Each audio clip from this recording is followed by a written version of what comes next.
Most countries are a hybrid of social, political, and financial systems. Also, most of them fail a portion of their population, including the USA. If you are a citizen of the USA, you owe a great deal of deference to our Constitution. The U.S. Constitution mandates socialist powers to the federal government. Article 1, Section 8 provides the authority for the federal government to establish post offices and post roads, to declare war, to raise and support armies, to provide and maintain a navy, to create a national Supreme Court that supersedes lower courts. There are also sections that defer to states' rights, but also enable socialist powers to the states, such as in overseeing elections in Article 1, Section 4. Do you want to be able to vote for your president or your local and state representatives? Your state has a socialist mandate to empower you. So, the USA as a democratic republic to govern its capitalist financial system. It does this by implementing a socialist infrastructure that enables businesses to exploit workers at subsidized expense. In the early days of this union of states, our postal system was a wonder of the world. It enabled an unprecedented level of communication and commerce. Today, that system is augmented with capitalist interlopers like FedEx and UPS that benefit from the socialist roadways and other systems that enable their businesses. This is similar to the capitalist security and logistics companies that augment our socialist military. Most countries have socialized mail and military systems. This is why I designate socialism as a nearly global phenomenon. There is an anomaly in the Scandinavian countries where the democratic socialist populations are consistently referred to as the happiest in the world. Sweden privatized their mail system decades ago and has had few complaints since. Of course, the Swedish government is enforcing regulations on the capitalist entity that has taken over operations, but so far service and price have remained good. I realize that the US is larger than all of Scandinavia, and we also maintain the largest military force in the world. This is not really an equal comparison. There never has been an equal comparison in known history to the influence the USA can wield in worldwide social, political, and financial affairs. Here's a partial listing of our socialist underpinnings: our military, our intelligence community, our governments, federal, state, county, city, our courts, our prisons, our hospitals, our public schools, locks and dams, welfare, social security, unemployment, food assistance, national parks, police, fire, libraries, NASA. I keep coming up with more that could be added, but you get the idea. A quick search of the internet tells me that somewhere between 6 and 20% of our citizens in the USA work for a government institution. I'm not surprised by the wide range in these figures, as the variables could affect the outcome dramatically. Just the same as I don't trust the official unemployment figures, but governing the largest economy in the world is obviously very labor-intensive. Socialism is a system of human governance that incorporates production. Capitalism is a system of production that incorporates humans. I like the brevity and contrast to these statements, but in the US, we don't really have socialist production. That is what we attribute to socialist and communist countries. For capitalism, the ultimate form of government is fascism. Government power is consolidated there, and those powers resonate with the national corporations. The mandate is for maximum return on capital investment. Government regulations that protect humans and their environment can be discarded.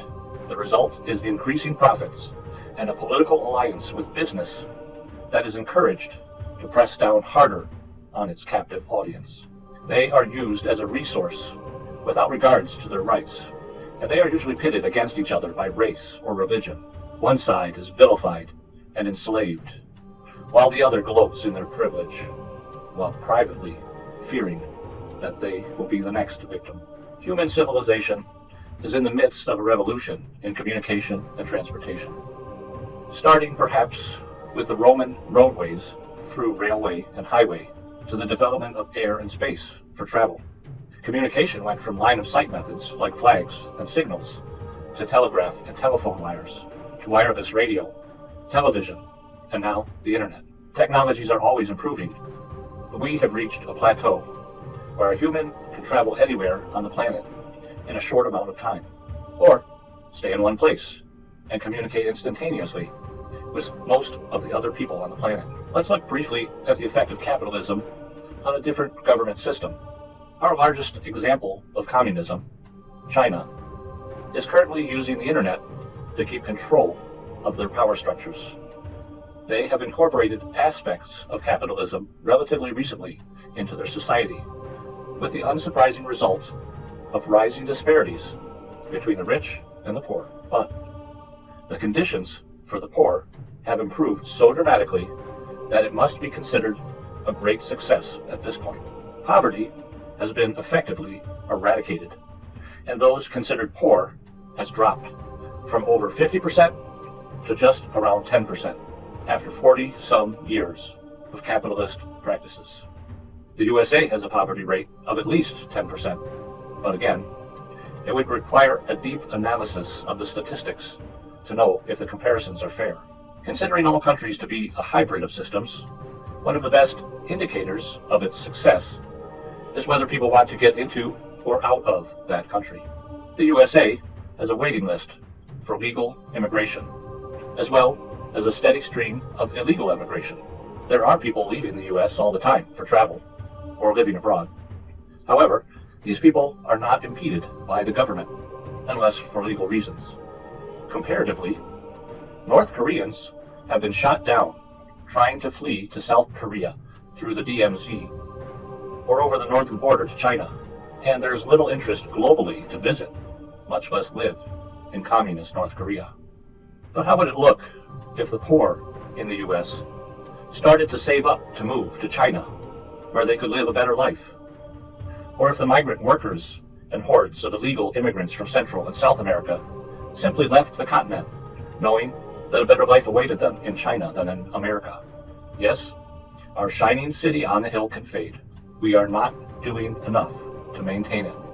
Socialism is still analyzed based on historical examples rather than its potential applications. As the tools to educate and communicate improve, so does the opportunity to improve government. The ultimate expression of this may be a non-representative government, one where everyone votes directly on large decisions, while artificial intelligence implements the logistical plans. It is dreams like these that keep me moving forward. The United States of America is a republic, which means it is of, by, and for the people of the country. It is a democracy because those people elect their representatives in government. It utilizes capitalism, so private citizens or their businesses can risk their own capital in the hope of profit.